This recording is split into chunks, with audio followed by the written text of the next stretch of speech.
বিসমিল্লাহিররহমানিররহিম।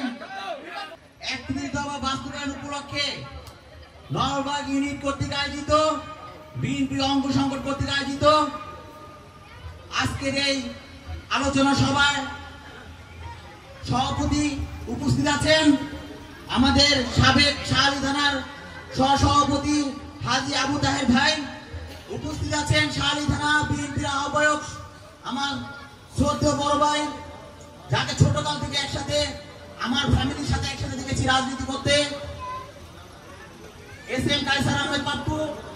উপস্থিত আছেন 93 নং ওয়ার্ডের বিএনপির সভাপতি আহসান আলী খান সেলিম। উপস্থিত আছেন 8 নং ওয়ার্ডের নির্বাচিত সাধারণ সম্পাদক জাকির হোসেন। উপস্থিত আছেন 93 নং ওয়ার্ডের সিনিয়র যুগ্ম আহ্বায়ক রাহাত ভাই। উপস্থিত আছেন ঢাকা মহানগর উত্তর যুব দলের নবগঠিত কমিটি যুগ্ম আহ্বায়ক আবু সালেহ আহমেদ চৌধুরী মানিক। উপস্থিত আছেন আমার শ্রদ্ধেয় বড় ভাই, আমার পাশে আমি খেয়াল করতে পারি নাই, আমাদের আজম ভাই, যাকে সবসময় আমি কাছে ভাই সব ক্ষেত্রে। উপস্থিত আছেন আমাদের ঢাকা মহানগর উত্তর যুব দল নব কমিটির সদস্য ইলিয়াস ফকির। উপস্থিত আছেন মামুন মোল্লা। উপস্থিত আছেন কামরুল। উপস্থিত আছে রতন ইসলাম বাড়ি সহ বিএনপির অঙ্গ সংগঠনের নেতৃবৃন্দকে জানাই ঢাকা মহানগর উত্তর যুব দলের পক্ষ হতে আন্তরিক শুভেচ্ছা এবং অভিনন্দন। দুটি কথা আমাদের শ্রদ্ধেয় বড় ভাই এসএম কায়সার আহমেদ পাপ্পু ভাই বলেছেন এবং জাকির ভাই বলেছেন যে ষড়যন্ত্র, রাজনীতি করতে গেলে ষড়যন্ত্র থাকবেই। এই ষড়যন্ত্র উপেক্ষা করে রাজনীতি করতে হবে, কারণ বিএনপি বিরাট একটি দল। এখানে সবাই তার রাজনীতির পরিচয় চায়। আপনি হয়তো রাজনীতির পরিচয় আছেন, আরেকজনের রাজনীতির পরিচয় নাই। সেই রাজনীতির পরিচয় চাওয়ার জন্য আপনার সাথে ষড়যন্ত্র করবে। সুতরাং এরা এই ষড়যন্ত্র উপেক্ষা করে নিজেকে ফ্রেশ রেখে রাজপথে থাকতে হবে। এটাই হলো বিএনপি নীতি। এভাবে রাজনীতিটা করতে হবে। শুধু নট অনলি বিএনপি, সকল অঙ্গ সকল দলে কিন্তু ষড়যন্ত্রটা থাকে। আমাদের এই যে পুতিন, রাশিয়ার পুতিন, তাই সেও কিন্তু ষড়যন্ত্রের শিকার। এই যে বিল ক্লিন্টন, এই যে ডোনাল্ড ট্রাম্প, সেও কিন্তু তার সিট সারার জন্য কিন্তু আরেক দল বসে থাকে যে তাকে সিট থেকে নামানোর জন্য। ষড়যন্ত্র থাকবেই। এই ষড়যন্ত্র নিয়ে মন খারাপ করার কিছু নাই। এই ষড়যন্ত্র উপেক্ষা করে আমাদের রাজনীতিতে করতে হবে। আজকের এই রাষ্ট্রগত মেরামতের যে আলোচনা সভা, দেখেন আমাদের এখানে 1 নম্বরে উল্লেখ আছে জনগণের গণতান্ত্রিক অধিকার পূর্ণ প্রতিষ্ঠার লক্ষ্যে সংবিধান সংস্কার কমিশন গঠন।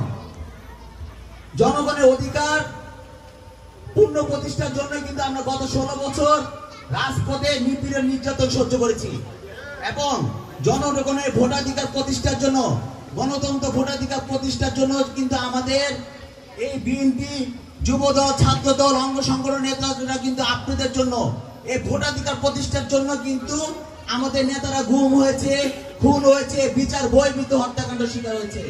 এই যে আমি 280টি মামলা খেয়েছি, আমাদের এসএম কায়সার আহমেদ পাপ্পু ভাই 100-এর উপরে মামলা খেয়েছে। এখানে যারা আছে বিএনপি নেতৃবৃন্দ, এমন কেউ নাই যে তার নামে কোনো মামলা নাই। তার একটি পা পঙ্গু থাকা সত্ত্বেও সে পায়ে হাঁটতে পারতো না, তাকে কিন্তু জেলে টেনে হিসেবে কিন্তু আওয়ামী লীগ সরকার কিন্তু নিয়ে গেছে দুইবার। কোন কাকুতি মিনতি এই প্রশাসন, আওয়ামী লীগ সরকার শুনে নাই। আমরা কিন্তু দেখেন এই যে আওয়ামী লীগ মাঝে মধ্যে ধরা খায়, আমরা কিন্তু তাদেরকে টেনে হিসেবে কিন্তু পুলিশে দিই না, দেই না। আমরা কিন্তু টেনে হিসেবে পুলিশে দিই না। এটাই জাতীয়তাবাদী দল, এটাই আমাদের শহীদ রাষ্ট্রপতি জিয়াউর রহমান আদর্শিক দল, আমাদের বিএনপি ভারপ্রাপ্ত চেয়ারম্যান জনাব তারেক রহমান আদর্শিক দল। আমাদের নেতা কর্মীরা কোনো উগ্র নাই। তারা দল করছে, আওয়ামী লীগ করছে, ছাত্রলীগ করছে বা যুবলীগ করছে, যে দল সংগঠন করুক না কেন, তাদের শাস্তি প্রশাসন দিবে, আইন দিবে। আমরা তাদেরকে টেনে হিসেবে কখনো তাদেরকে নিয়ে আমরা পুলিশে সোপর্দ করি নাই। এটাই আমাদের আদর্শিক, এটাই আমাদের দলের, আমাদের নেতা কর্মীরা। এখানে আরেকটি উল্লেখ আছে, অবাধ সুষ্ঠু নিরপেক্ষ নির্বাচন অনুষ্ঠানের লক্ষ্যে নির্বাচনকালীন দল নিরপেক্ষ তত্ত্বাবধায়ক সরকার ব্যবস্থার পুনরুত্থান। আমরা এই নিরপেক্ষ নির্বাচনের জন্য কিন্তু একই কথাই আমি বলেছি, নিরপেক্ষ নির্বাচনের জন্য কিন্তু আমরা আন্দোলন করেছি। এই আওয়ামী লীগ দেখেন 1996 সালে তত্ত্বাবধায়ক সরকারের জন্য 300 কতদিন সেটা হত্যা করেছে। তারপর কিন্তু আমাদের বিএনপি আমাদের দেশ নীতি বেগম খালেদা জিয়া কিন্তু তাদের এই দাবি মেনে নিয়ে কিন্তু তাদেরকে দিয়েছে যে ঠিক আছে আপনারা তত্ত্বাবধায়ক সরকার চান, আপনারা এইভাবে নির্বাচন করেন। কিন্তু এই 16 বছর তাদের এই দাবি যখন আমরা আবার পুনরুদ্ধার করতে চেয়েছিলাম, জাতীয়তাবাদী দল তারা কিন্তু স্বৈরাচারী পন্থায় এই দেশ চালিয়েছে। আমাদের নেতা কর্মীদেরকে গুম করেছে, খুন করেছে, অসংখ্য নেতা কর্মীদেরকে নামে মামলা দিয়েছে। আমাদের এই যে লাস্ট নির্বাচন দেখেন, বিএনপি যত সিনিয়র নেতৃবৃন্দ আছে সবাইকে জেলে ভরে রেখে তারা একেবারে মানে নির্দ্বিধায় তারা নির্বাচন করে ব্যালট বাক্স, যেখানে ভোট দেয় না সেখানে ব্যালট বাক্স 3000 যে কেন্দ্রে ভোট আছে সেখানে 5000 ভোট করছে দিয়ে তারা নির্বাচনে একক জয়লাভ করে এই দেখেন আজকে দেশ ছাড়া। আজকে তারা দেশ ছাড়া। এই ধরনের রাজনীতি আমাদের কিন্তু শহীদ রাষ্ট্রপতি জিয়া রহমান চাই নাই, যার কারণে বলা হয় তাকে বহুদলীয় গণতন্ত্র প্রবর্তক। বহুদলীয় গণতন্ত্র প্রবর্তক কেন বলা হয়? এই জন্য বলা হয় এই শেখ মুজিব বাংলাদেশে সমস্ত দলকে নিষিদ্ধ করে বাকশাল কায়েম করেছিল।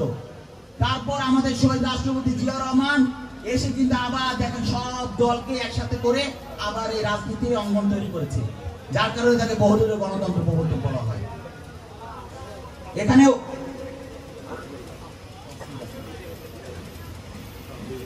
প্রধানমন্ত্রী দায়িত্ব পালনের সময়সীমা অনুরোধ পরপর 2 মেয়াদের নির্ধারণ। এই 31 দফা বাস্তবায়ন করার জন্য এই 31 দফা কে করেছেন? তারেক রহমান করেছেন। দেখেন এখানে লেখা বিএনপি ভারপ্রাপ্ত চেয়ারম্যান জনাব তারেক রহমান কর্তৃক জাতির সামনে উপস্থাপিত রাষ্ট্র কাঠামোর 31 দফা উনি করেছেন। তারপরও উনি জানেন তুমি একসময় রাষ্ট্রপ্রধান হবেন, উনি জানেন না? উনি জানেন। তারপরও 2 মেয়াদের বেশি ক্ষমতা কেউ থাকতে পারবে না, এটা কি নীতি উল্লেখ করেছেন। শেখ হাসিনার মতো বলে নাই সে আমি 41 সাল পর্যন্ত এই দেশ চালাবো। নির্বাচন কমিশন ও নির্বাচন ব্যবস্থা সংস্কার ও সংশ্লিষ্ট আইন ও বিধি সংশোধন। দেখেন এই 16 বছর নির্বাচন কমিশন যে কয়টা এসেছে সেই কয়টা একচেটিয়া এই স্বৈরাচারী হাসিনা আওয়ামী লীগকে সাপোর্ট দিয়ে চলেছে। সেদিন দেখেন নির্বাচন কমিশন একজনকে হেনস্থা করা হয়েছে না? আমরা চাই কোন নির্বাচন কমিশন যে এই ধরনের পরিস্থিতি সৃষ্টি হোক। তারা এই স্বৈরাচারী পন্থায় নির্বাচন কমিশন চালিয়েছে বলে তার অবস্থা এরকম হয়েছে। আমরা চাই না কোন নির্বাচন কমিশন এই আবার স্বৈরাচারী পন্থায় আবার রাষ্ট্র পরিচালনা করুক।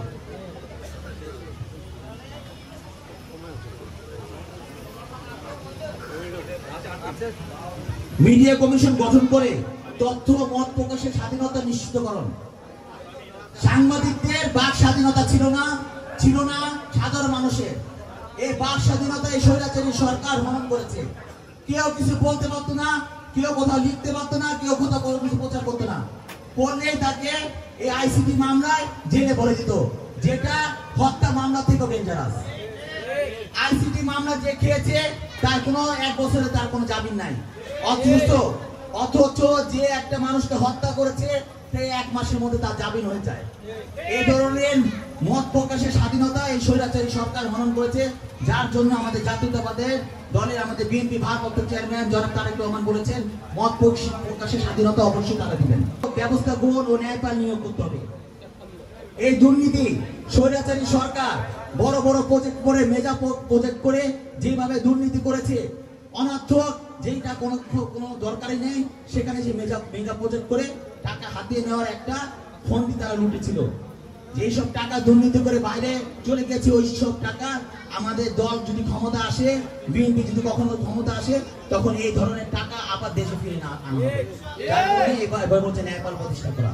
সুতরাং মাগরিবে আজান দিয়ে দিবে। আপনাদের এখানে আমি বারবার আসি একটি কারণ, জজ ভাই বরাবরই আমার প্রোগ্রামগুলি উপস্থাপনা করে। ধন্যবাদ জজ ভাইকে। চেয়ারম্যান বিএনপির ভারপ্রাপ্ত চেয়ারম্যান জনাব তারেক রহমান যেন শুনতে পায় এই আওয়ামী লীগ অধ্যুষিত এলাকা যেন আর না হয়, এটার জন্য বিএনপির অধ্যুষিত এলাকা হয়। সামনে নির্বাচনে এই নগরবাগ বিপুল ভোটে যেন বিএনপি পাস করে এটা যেন শুনতে পারে। ধন্যবাদ সবাইকে। আমার জন্য দোয়া করবেন, আমার বিএনপি ভারপ্রাপ্ত চেয়ারম্যান জনাব তারেক রহমানের জন্য দোয়া করবেন, আমাদের দেশ নীতি বেগম খালেদার জন্য দোয়া করবেন, আমার জন্য দোয়া করবেন। যেন বাংলাদেশ জিন্দাবাদ, বাংলাদেশ জাতীয়তাবাদী যুবদল জিন্দাবাদ, বিএনপি ভারপ্রাপ্ত চেয়ারম্যান জিন্দাবাদ।